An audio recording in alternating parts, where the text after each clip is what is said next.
Dominique Morales, welcome to the Aligned Authority. Hi, Andrea Ocampo.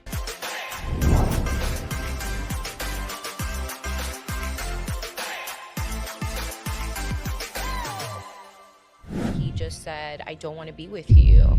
Did not know how to process that.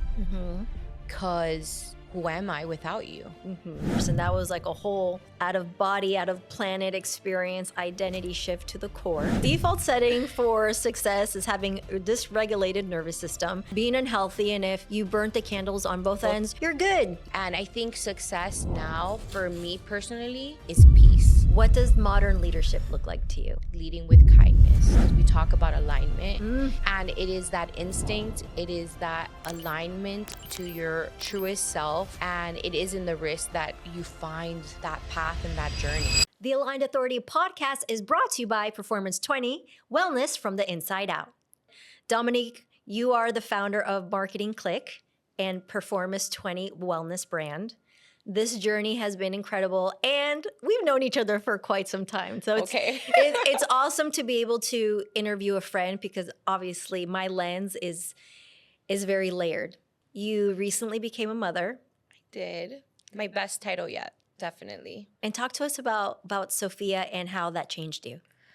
Oh my goodness. And it's funny because that was not part of my opening question, but we're gonna go with instincts here. Okay, great. I mean, I think as a serial entrepreneur and trying to do everything, especially trying to grow new brands that you're developing, you always have a sense of time and the lack thereof, and the more that you want and the more things that you want to do. I think becoming a mother has put time in such a huge perspective as far as whatever it is that I'm doing that is keeping me away from her needs to be extremely valuable and well spent. And it's just now my reason for why is not success or acknowledgement. I think it's really to create a legacy and to really make her proud. So I'm excited. So Dominique, you build many brands. Talk to us about the version of you that started Marketing Click, and then now the version of you that you are just this entrepreneur that is just killing it everywhere. Thank you so much. It's very surreal because I don't see myself as that. And then you take a look and you're like, wow, I've actually built that. So Marketing Click is actually going to be 10 years. We are celebrating our 10-year anniversary this year. It's absolutely insane.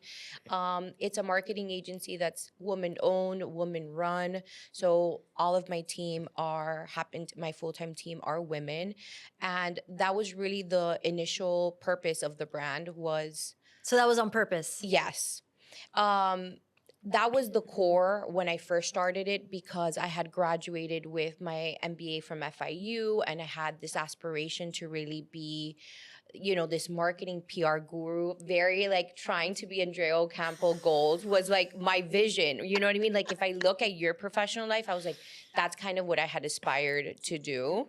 Girl, I paid her to say that. And I just had the most horrible experiences joining the agencies that I thought were going to be my dream. And it was very sad. And then I decided to take power and take control of that and say, this cannot be it. And I want to create a space and an organization that not only is creative and fun, but really cares about the clients that we have and cares about the growth of the people that are starting it. And it was really important to create a safe space in the marketing and advertising and public relations world at that time, 10 years ago.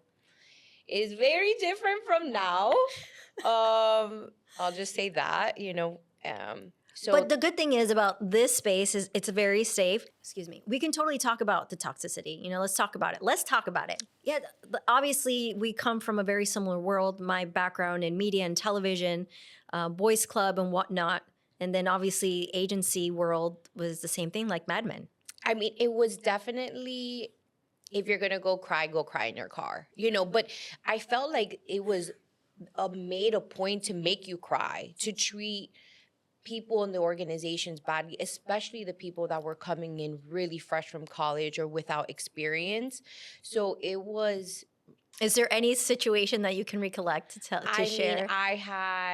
He's actually very well known. I'm never going to say his Of name course, because because he's we're amazing. ladies and we're Yes. ladies. But, it was a dream agency to be part of in the hospitality space, which has always been my aspiration. And I just legitimately remember papers being thrown across the office and legitimately just screaming because they didn't like the pitch. It was not anything other than that stupid, how dare you come up with that type of idea. And the idea was great actually, and it was a couple weeks into that and I was just like, this cannot be it. This cannot be the rest of my life. This is miserable. How old are you? I was 21. I was like, I paid my way through my education. I worked full time. I went to school full time to complete my education. So it was a huge investment of time, of energy, of money, of sacrifice. And this couldn't be my future. I just couldn't do it. So And how long did you last? And then when did you launch your agency? Was it right away or did you go to another agency or like it's the same thing here? it was the same thing somewhere else. So I was getting job opportunities and I was like, this can't be it. And then I went somewhere else that did also have women and it was a very similar experience. But it was like now it was a woman and I was like, oh my God, no, this cannot be it. And it was just like the girls, we were literally crying at lunchtime because of how badly we were treated. It was like, the way you're just spoken to, it was very demeaning. It was very disrespectful. And it was just kind of like, it is what it is. Deal like with you it. have to, deal with it. And you don't have thick skin. And I mean, it definitely curated like some really thick skin, but I wanted to build something the opposite of that. So almost immediately, I mean, I need to do something different. And I was like, what can I do? What should I do? I was looking, and that's when I decided to start Marketing Click in 2016. Well, congratulations. And talk to us about that journey. Because I know obviously having your own agency, I have HBU Media and we're like 8 years in. Wow, it's been a ride, girl. I know it's such a ride and it's such a journey, from a roller coaster. The highs are high, the lows are low. I mean, you know how the valleys are. So I'm really grateful. I'll talk to you a little bit just about initially I started the agency and I knew that I thought I wanted to be a solo entrepreneur, right? The idea of having employees weighed on my heart so heavily to know that I had what I felt like the livelihood of other people's salaries, income. That felt really crazy and a lot of responsibility. And so probably for the first 6 months, I tried to do it all myself. And I quickly realized that was just completely impossible. So I did land a client literally the first week I opened the agency, a huge one. Really? At that time, what they industry was it? were medical, so plastic surgery, so beauty, medical and beauty, which happens to be now 10 years later, the kind of bread and butter of our agency and the clients that we have. It was a woman-owned company. And at that time, a $10,000 retainer was like, I made it. Like, I am like the richest person in the world. Mom, I made it. But I don't know how to do pay-per-click, and I'm like trying to teach myself, and I was like, no, this isn't gonna work. So I think not a year into it, I quickly realized that I needed to bring people on. I started to bring on contractors, and then I was like, this isn't the point of the agency. The point was I wanted to create a safe space, and I had to continue to go back to my why and what that alignment was. And every time I went back to that why, the company, grew 10 times. So at one point we had 2 offices in Brickell. We had over 15 full-time employees. We were flying to New York, to California for experiential marketing. I mean, it just kind of blew up. And the same token, there was an experience where I had to fire the entire staff. I was going to ask you about that, right? Like we were talking about the valleys, and talk to us about that valley. How did that happen? I had my first marriage. So I was had just gotten married. I had not taken a vacation in over 6 or 7 years. I hadn't taken any time off. It was 15, 20-hour days every day, including the weekends.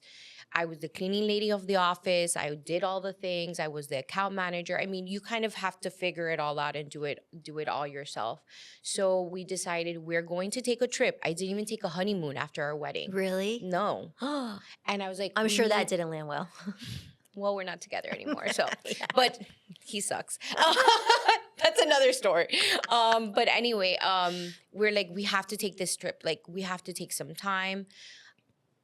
On the flight, on the way to our destination, which I think we were going skiing in like wherever, my phone is completely blowing up with clients. I'm talking about hours into it, and complaining about things not being delivered.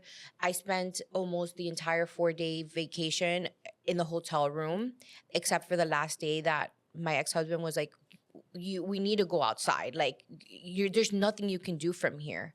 And it reached just such a level of frustration, contention, and really more than anything, sadness, because I hadn't been paying myself. I was paying everybody. I paid them benefits, paid them time off. I didn't have any time off.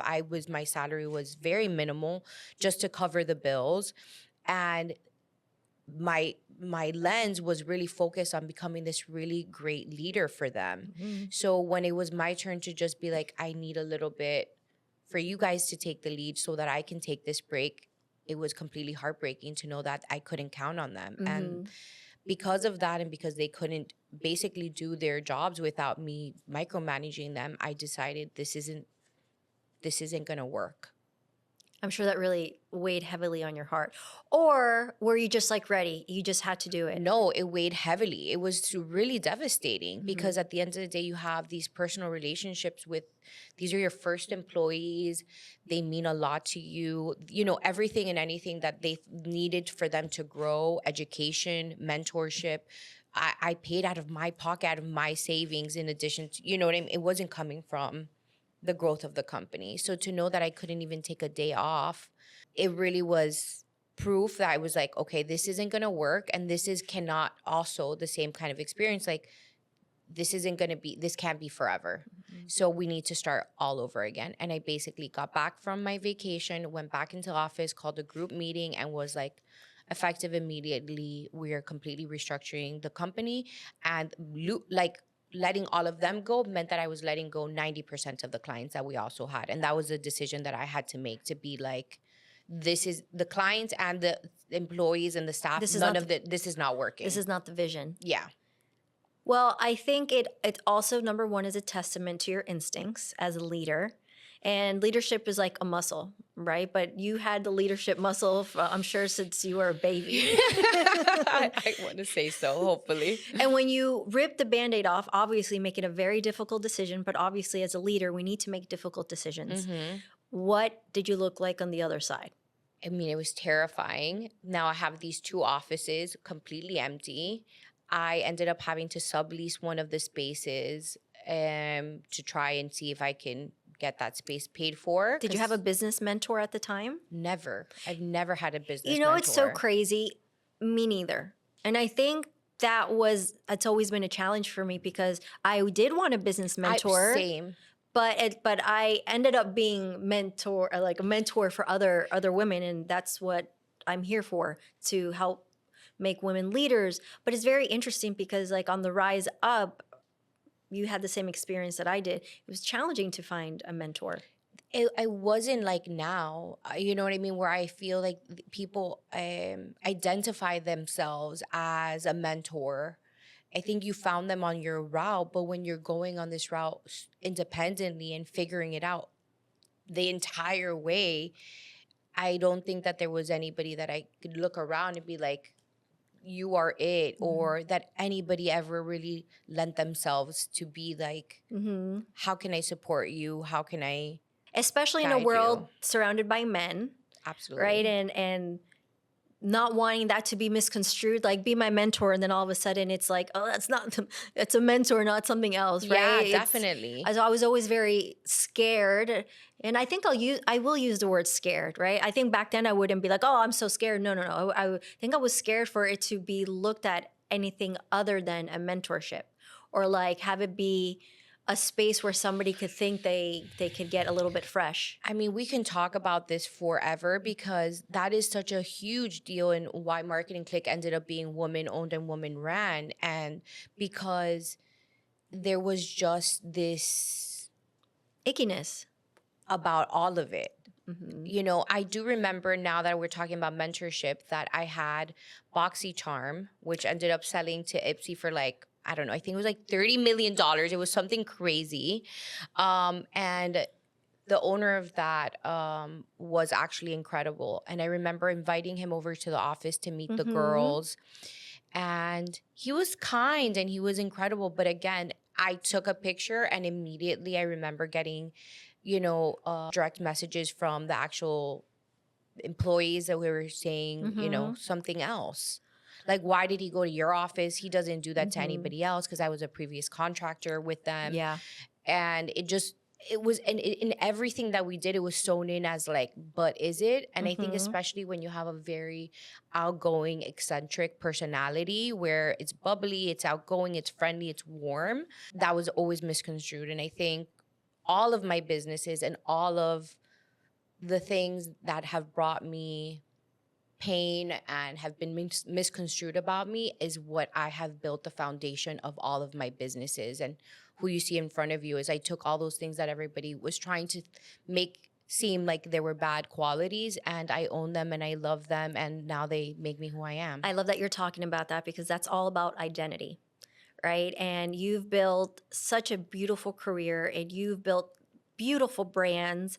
And talk to us about where finally the confidence was finally able to land, right? Because for me, it took a long time. I mean, I always felt, yes, I'm confident. Yes, I'm confident. But being confident is why you feel like you're on fire. I don't think it's confidence. You know what I mean? Like working in media and being on TV. Delusional and confidence, I mean, they kind of coexist, I think, in this world. Like, for us to, it was like delusion, you know, to some extent. I mean, like, of course, like the big hair, the makeup, being on TV. Yeah. I mean, yeah, that looked like confidence. And at the moment, I think it was a role that I think I had to play, but you owned it so well. I mean, I could, and to this day, you seem so natural, and it seems so part of your identity, you know? I think now there's just a level of experience and acceptance and being in my 40s and just like owning myself. But before, I think during the journey, when you're trying to prove yourself that you're worthy, that you want to keep the job, that when you're in survival, fight or flight, especially in our world, I think confidence is just a part of a costume. I mean, of course, there's confidence is not your default. Yeah. Yeah, no, definitely not. I'll completely agree. I mean, I would say you're still like acquiring it in different phases of what you're doing, because I think both of us are continuously bringing ourselves into things that are out of our comfort level. Yeah. You know what I love about you and what I've identified? I mean, hence why we're such good friends. We're always 5 steps ahead. And I don't say that like, oh, yeah, no. We're always 5 steps ahead. Maybe this is going to be a disaster. Maybe this is going to set us on fire. We're 5 steps ahead. We're trying it. And I think when you really have that outlier mentality and you see the people that are doing it, not a lot of people are. And then we find ourselves in that route. Yeah, definitely. We're like, all right, we're going to jump. And then we're going to jump. Like, I just feel like we've been jumping off cliffs that get higher and higher and higher. And sometimes we land, and sometimes we fall flat on our faces. Exactly. But I think that's the beauty of building the confidence, of building the identity, of building the right businesses is the mistakes, is the failures. And I think it took us, I think it takes a really long time to kind of identify, like, this isn't a failure, this is an opportunity, this is a growth, this is a lesson. And I really truly feel that way now. I mean, when you're failing, it definitely doesn't feel like that. It doesn't feel like this is great. Oh yeah, like what a great lesson. Thank you, God. I'm gonna die. How do I survive this? How I'm gonna make it through? And somehow I feel like this is incredible that this is my first podcast. And I'm sorry I have to bring this up, because we talk about alignment. And it is that instinct. It is that alignment to your truest self. And it is in the risk that you find that path and that journey. I love that you bring that up, because there's a reason why I invite my guests to this podcast. The aligns and just the word aligned, it just became my mantra.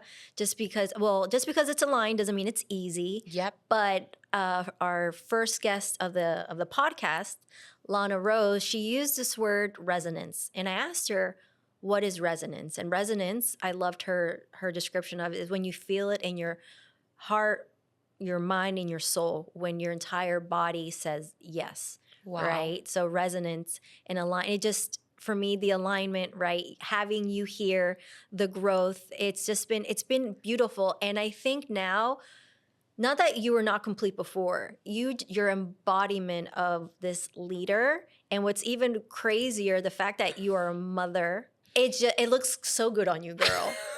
It's just, And it was so terrifying. I think as a woman, you're just like, you're going to gain all this weight. You're going to lose yourself. You're not even going to know if you're going to want your career. The things that people tell you that you did not ask for is insane. And I completely feel more empowered, more confident, more aligned, more true to myself than I ever have. Holding my child and knowing that I did that and I made her. And it's the most surreal, incredible experience that I'm just, yeah, she made me like, I am this now because of her, like mother. You know what I mean? I am mother. I am mother. I am mother. Mm-hmm. No, it really is beautiful to see you here, just because I know everything that you've gone through. But what is the one thing that women are navigating behind the scenes that it's not talked about enough?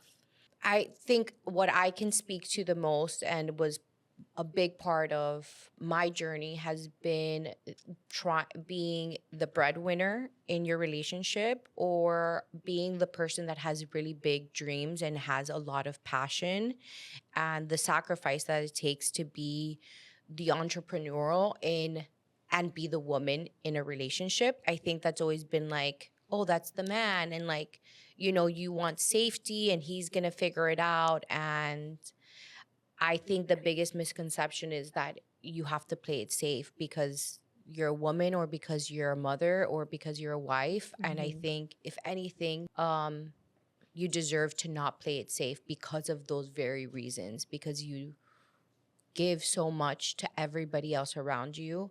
And when you pour that same energy into yourself, I mean, where we are. I mean, magic happens. And talk to me about the nervous system. What's really cool is, like, I was talking to Asha Walker right before you got That's here. crazy. Amazing. Such a small world. I know. She's incredible. We were talking about the nervous system. And when did you learn about the nervous system? Because I was telling Asha that I learned about the nervous system right when I started dating Sebastian. That was a couple years ago, 5 years ago? And That's crazy. And I wish we knew about our nervous system as women, because the faster and the sooner we actually know about the nervous system, it's life-changing. It's completely life-changing. And I told Asha that thank God I learned about it, because I was going to break up with him, because I didn't know why I was feeling like I was going to die.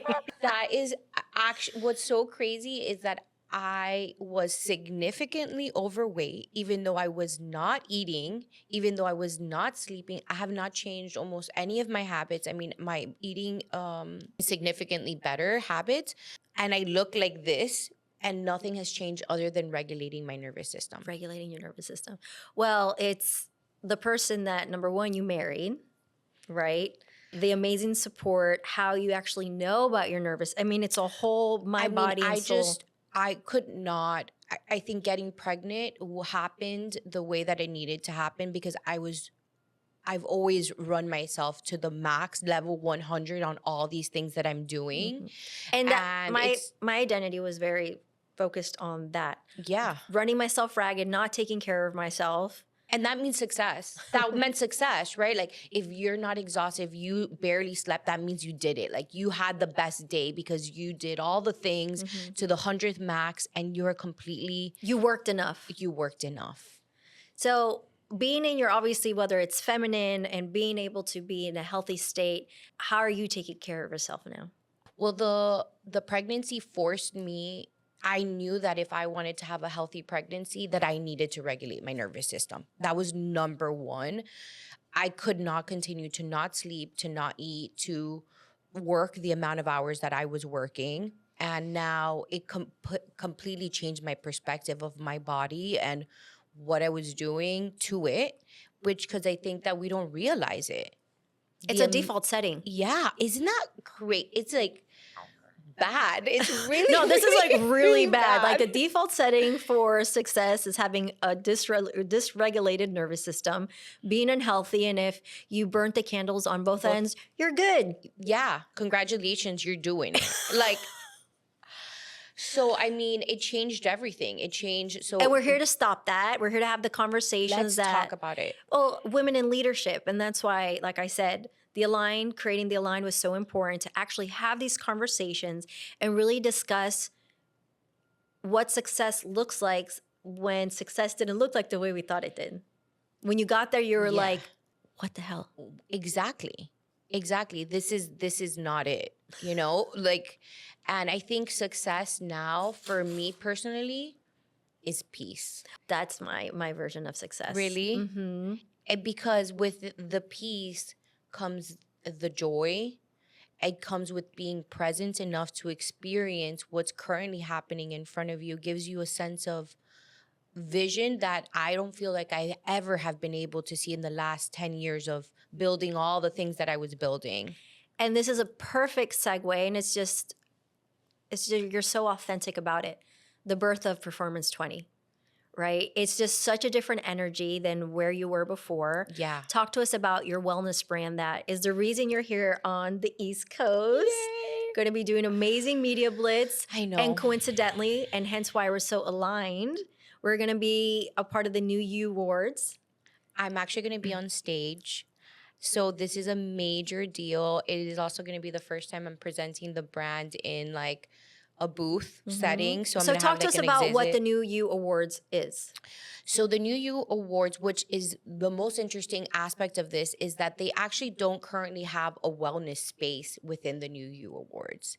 So when I submitted my products, because they are focused on beauty products within everything from, hair care, skin care, beauty, makeup, and just kind of the best of new and upcoming and existing brands. And they have this yearly award where, they recognize some of the top leaders. They have incredible panels that talk about this. They have a red carpet, which is really excited that we're going to see each other there as well.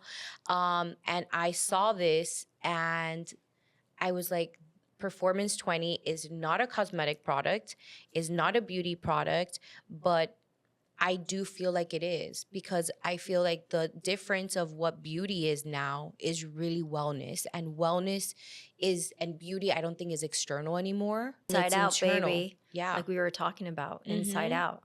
You have to do the work internally. And I did. And the person that you see in front of you, which I do feel the most confident and beautiful that I've ever felt in my entire life, even if that's just me and my delusion, I feel like it's because I did the work. And it's an aura that you have. And like, obviously now beauty is it's spiritual, it's mental. It's not this packaged thing that that it's trying to be sold to us 24/7. And that was the standard. That was the standard. So it's really exciting to be part of the award show and to be able to be positioned in the wellness space. And they said that because of that they are going to be opening a wellness. You see Trailblazer 5 steps ahead. I mean, that is literally Dominique in a couple words. I mean, you are your own category.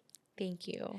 So talk to about Performance 20. How was it born? Where were you? Do you remember the moment that you're like, oh my gosh?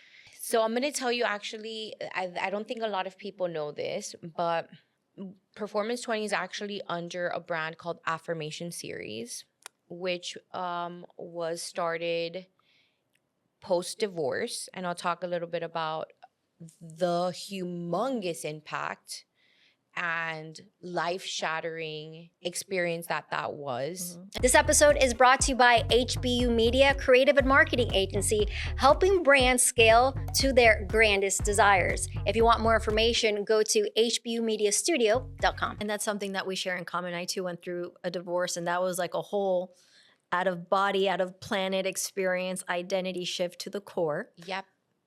When you come out the other side, you look like a shaggy cat. I mean, like terrified. Like my parents would say in Spanish, un gato en una chuspa. Exactly. That's exactly what I was picturing. I mean, to say the very least. I mean, I feel like because we are such loyal and just like love, and I think Love is going to conquer it all.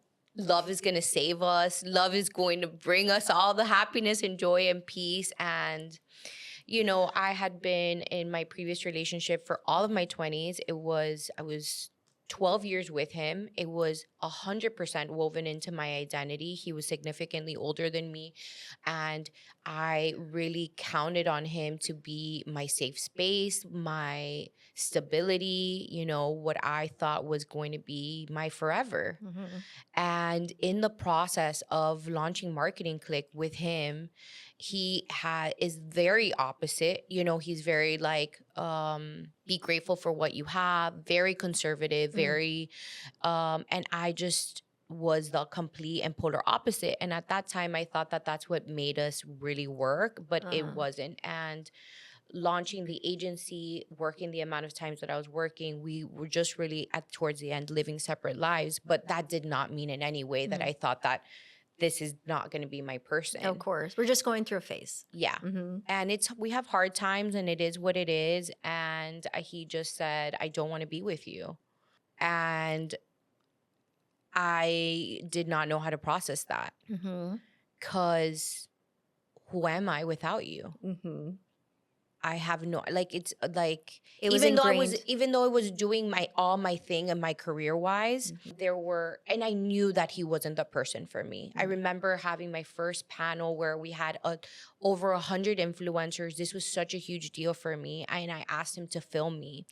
And this was a really big pivotal moment, I think, at my core where I knew this wasn't my person. I think we all have that one moment that when we're asked this question, you're like, I know the exact moment that this person was not my person. It was insane. And I was just like, can you record me? And when I finished, I was like, there was a line of people to talk to me. Like at that time, we're influencers in the beauty space. And I was like, did you record it? Like, I need to talk to these people. He was like, don't you think you've tortured me enough today? What did you do? I had a meeting after that I had to go to, and I dropped him off. He asked me to drop him off at a bar so he can hang out with his friends. And I went to my meeting, and I think I knew that this wasn't the person for me, that he could look at that moment and so many moments I had in my career that were so pivotal and that really, I think, validated the work that I was doing and the strides that I was taking in starting this company. So I knew it wasn't going to be it, but that doesn't, I don't think you're ever ready, you know? Oh, never. And it, you know, because we're two girlfriends here talking, nobody's watching, you know, like we're just shooting the shit. I'll share mine. Please. I got an amazing opportunity to do a photo shoot for this publication called Career Contessa, and they would spotlight women in business and sports and whatnot. And it was, I think, my third season working with the Florida Panthers, hosting. It was a really big deal for me. Yeah. It was, oh my goodness, I've made it. It was that moment. Yeah. And my person at the time was hell-bent on me helping him move a couch from storage. And he got furious that I did my photo shoot. You're kidding me. And not help him with the couch. But it's okay because I didn't help him with the couch. You better have not helped him with the couch. I didn't help him with the couch. And I just knew that at that moment, I'm like, we got to go. Yeah. Yeah. I mean, obviously, the story is more in depth than that. But that was my moment, you know? But it is in those little tiny moments that you're just like, there's no way that this can be my person. So doesn't it feel like lifetimes ago, though? I feel like I've been 500 people since then. And I just remember it was like life shattering to me. And there was, you know, a lot of moments where I was so broken and I didn't know where to go from there.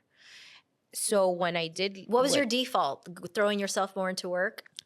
Initially, yes, 1,000%. And this is right when COVID happened. And that's when I met Dominique. It was around that time. Right. Exactly. Yeah. It was like post-divorce. Like Miami never closed. Yeah. I'm not going to say. I was in Bar Bevy on my, like in November. It was like nobody, like all the lights were off, but like if you know, you know. I mean, I was taking flights. I was just like, where do I go from here? And I was initially just poured into work, and then I was so lonely. But I want to talk a little bit more about that feeling of loss of identity and emptiness that you feel when your partner and the person that's supposed to be your safety and your safe harbor and your love and is gone. Because you are literally like, at that time I did not love myself, right? The love that I had Of was course. coming from the love that he gave Of course, me. we were outsourcing our love at the 1,000%. time. Ooh, outsourcing That's our good. love. Outsourcing. I don't outsource it anymore, just so you know. It's internally sourced. Exactly. Yep. And it was devastating. It was terrible. And I remember just looking for apartments. We were living in Little Havana at the time. The person that you see in front of you was completely curated from scratch of the vision of the woman that I wanted to be. And I didn't know how to start building her, but we were so broken, and we're at the bottom, right? But girl, when you're at the bottom, There's nowhere to go but up. And it was every tiny micro decision that you're making, from what apartments are you looking at, to where are you going to live, to where are you surrounding yourself from.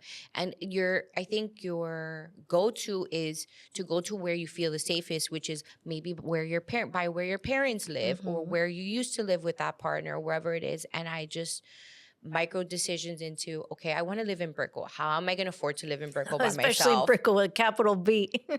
How?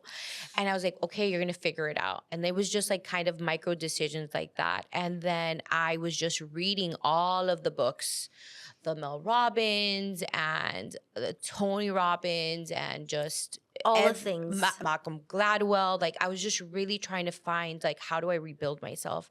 And I just kept seeing this very extreme response to whatever it was that they were just kind of recommending. And it didn't feel aligned. It didn't feel true to me. And so everything was like, if I was going to start working out, and then it was like, I'm just working out crazy and doing like healthy. all the reps, and this is exactly what the audiobook told me. And yeah, then, like and this is where health and wealth is like, you're going to build it with this. And it's a very masculine way of doing health and wellness. And obviously at the time, that's not what you needed.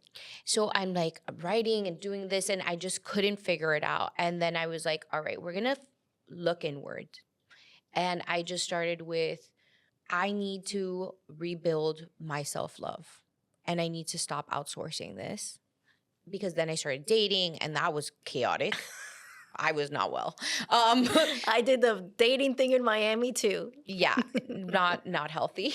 So what was I gonna say? So I'm like, I need to build this self-love. How can I build this self-love? Is by starting to say these kind words to myself that I have never said to myself, that I was always looking for my partner or my friend to tell me that I looked beautiful, or that I looked good, or that I was whatever it was that I needed to hear.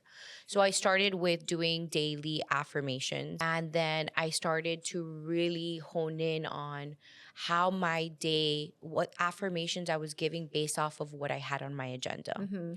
So we started with the basics, which was I'm worthy. I'm worthy was probably for an entire year.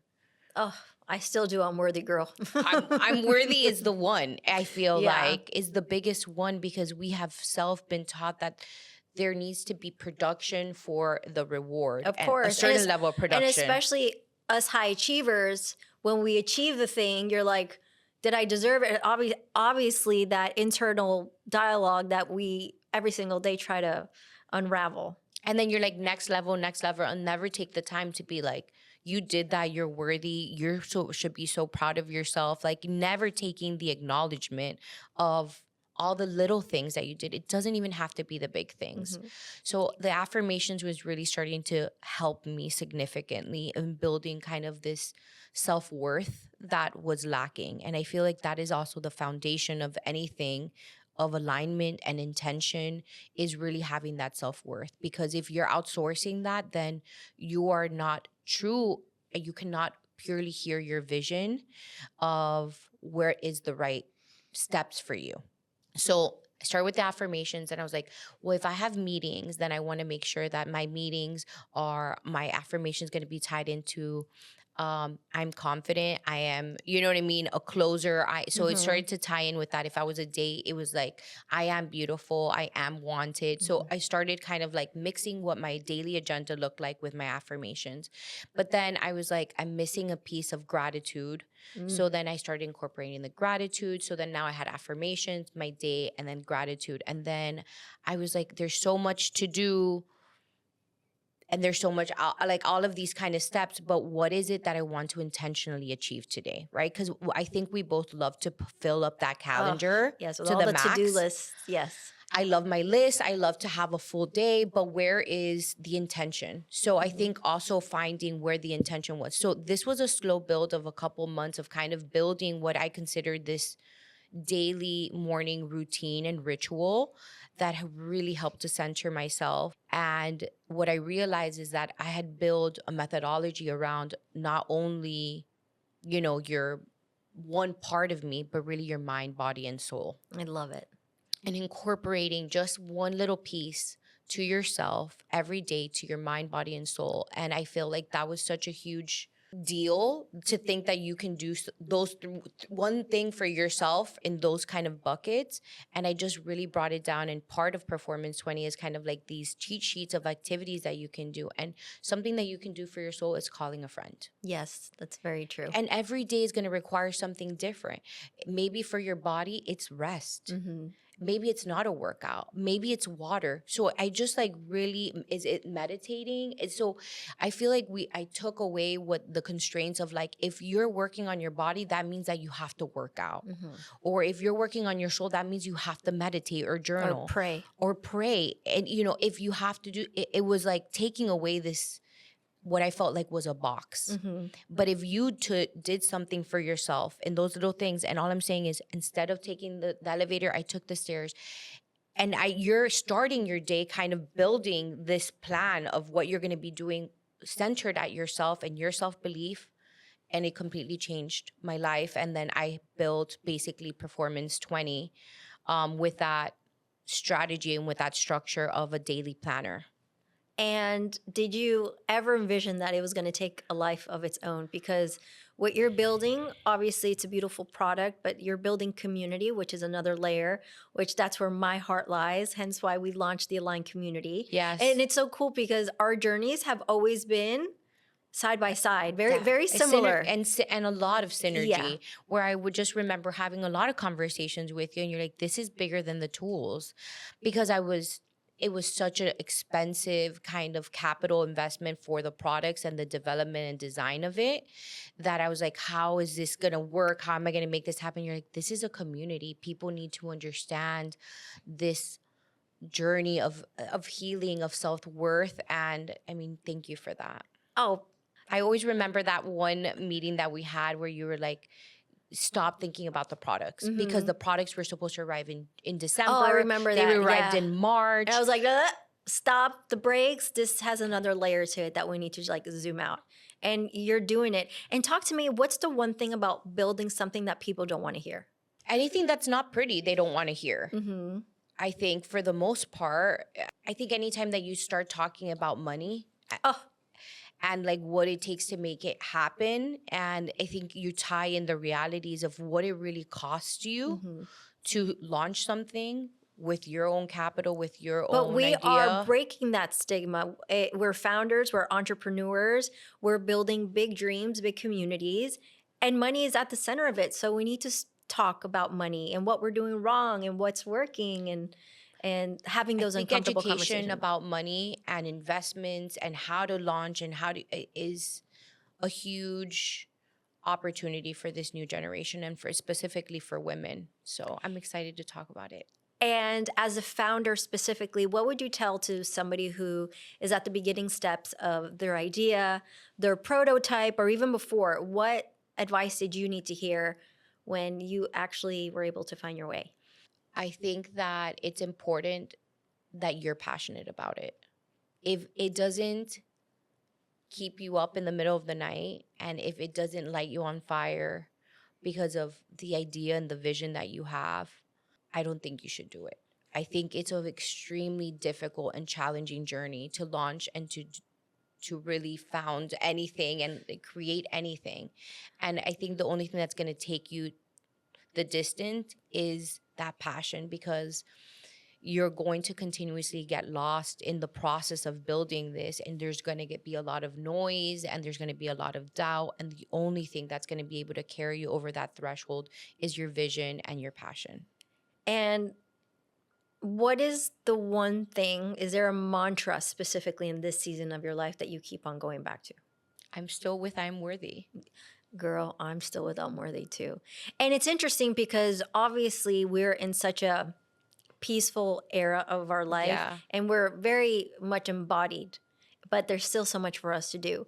But like you said, every single time we get to that next level of a level that we never been at, we don't, sometimes you're like, you have to remind yourself.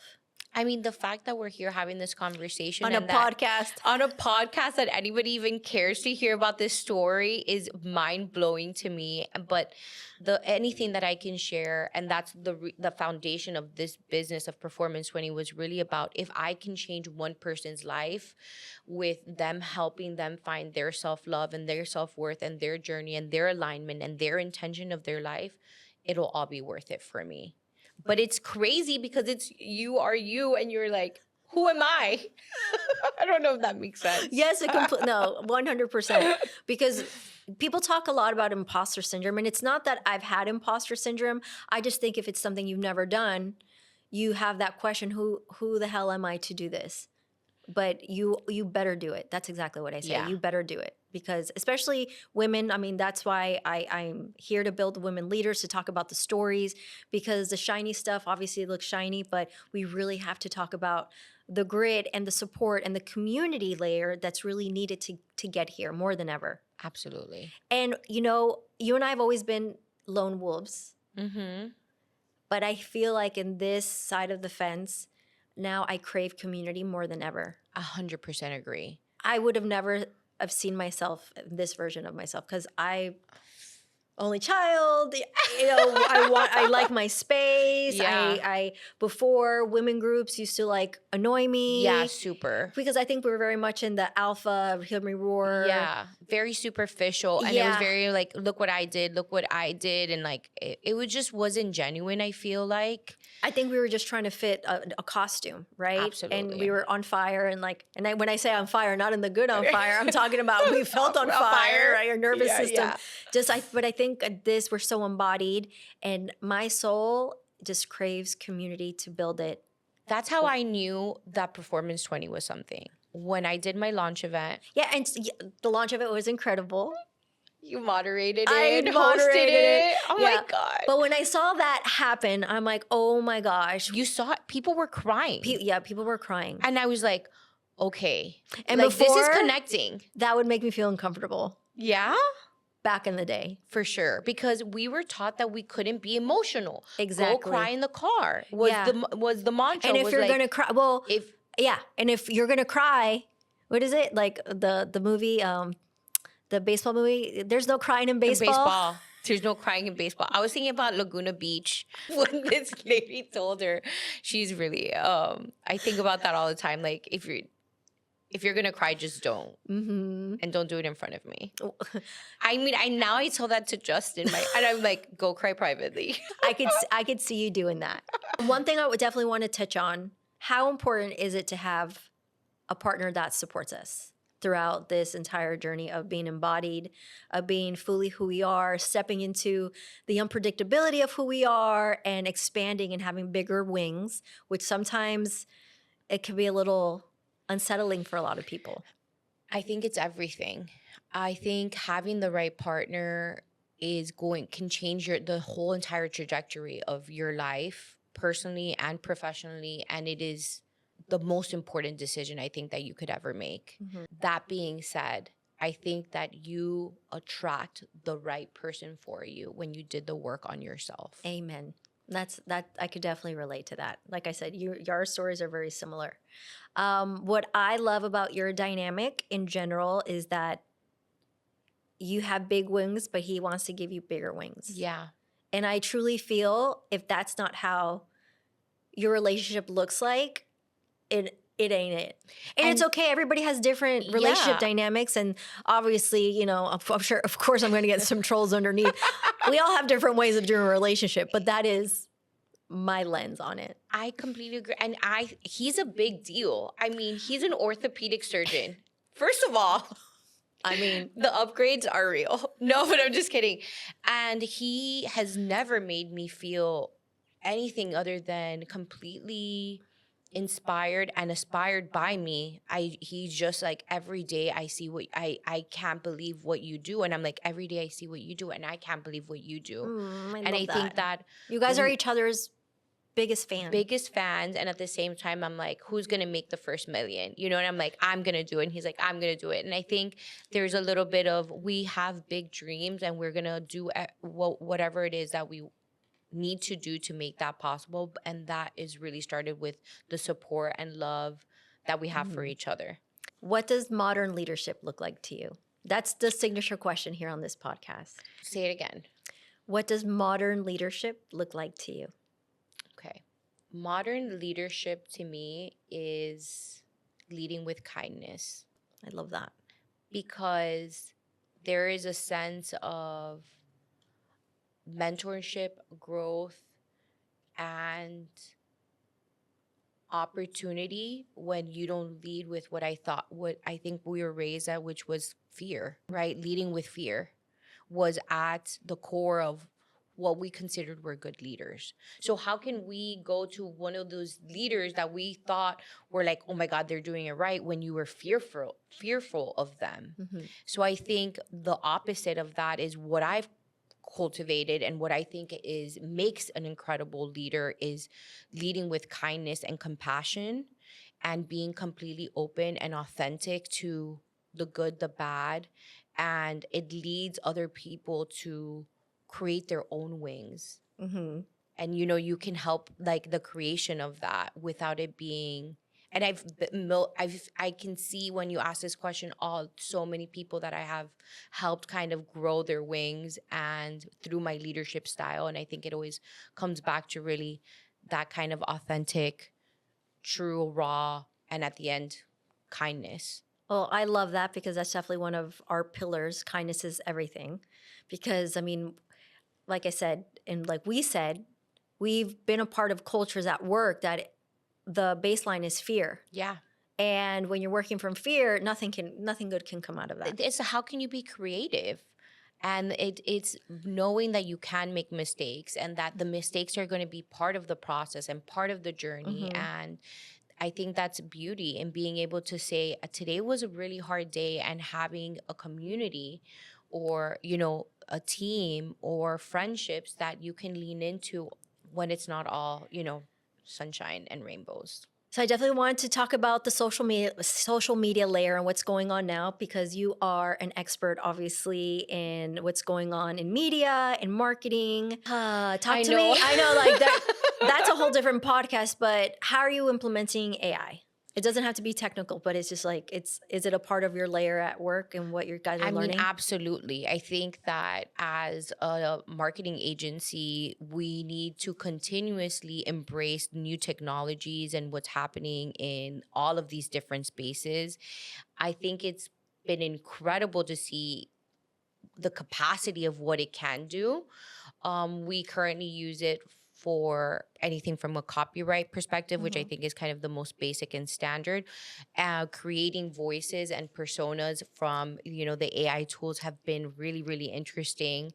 And we've also done it for some photo editing and creation, which product placement is insane, and looks beautiful, and you can really cut down the cost of a lot of times these full-blown photo shoots that a lot of clients just really don't have the capital for. And now with, you know, AI, you can really do some beautiful photography and product photography. So that's in some of the ways. We're continuously implementing it as far as like funnels and automatic replies and journeys and automation. We've always used automation, and I'm excited to see where. I don't think we're fearful of it. I think that we're just excited to see where it's going to take us. Yeah. And if you were to give any advice for any person out there that wants to start their own marketing agency or wants to break into the industry, what advice would you give them? Find a mentor. I'm here. Reach out to me. I would say really have conversations with people that have done what you want to do and ask them the questions that I think are important to you and why you're building this. And I think with mentorship and support, you're going to be able to achieve a lot more. And I think a lot of the leaders in this space are so much more open to that. And I know that I am. So that would be my advice. Wonderful. And so talk to us about Performance 20 and what the line is, because I know there's a tote that I would love to show. Thank you. So we this have is our the new tote. tote. Yeah. Yes. Oh, this is the new tote? This is new. It just launched this year. Oh my gosh, amazing. And we're doing a giveaway for our Aligned Authority podcast guests. If you guys want to be a part of the contest, make sure to follow us on all the channels and follow us on Instagram. And then you're going to find out how you can be the owner of a Performance 20 brand, the line, the journal. So the tote, the journal, and the daily planner. I love it. So with the tote, you actually have the methodology there, right? Where it says mind, body, and soul. I remember when Dominique sent me what the proof was going to look like in the concept. The fact that we're here is surreal. I know. And you're winning awards and walking red carpets talking about Performance 20. Thank you so much. And you know what's wild? I got hired to be the correspondent for the New You Awards, which we didn't know that we were going to be there at the same time, same place. But like I said, it's all about the vibration, being aligned with the right people, because I get to interview one of my best friends. Not just here, but on the red carpet. I know. So and I want to show, so I love this. Thank you. It took so many variations. I needed it to be perfect, which also there's no such thing as perfection. Absolutely not. How did you know it was just time to let it go? For the ethers and for God to do its thing.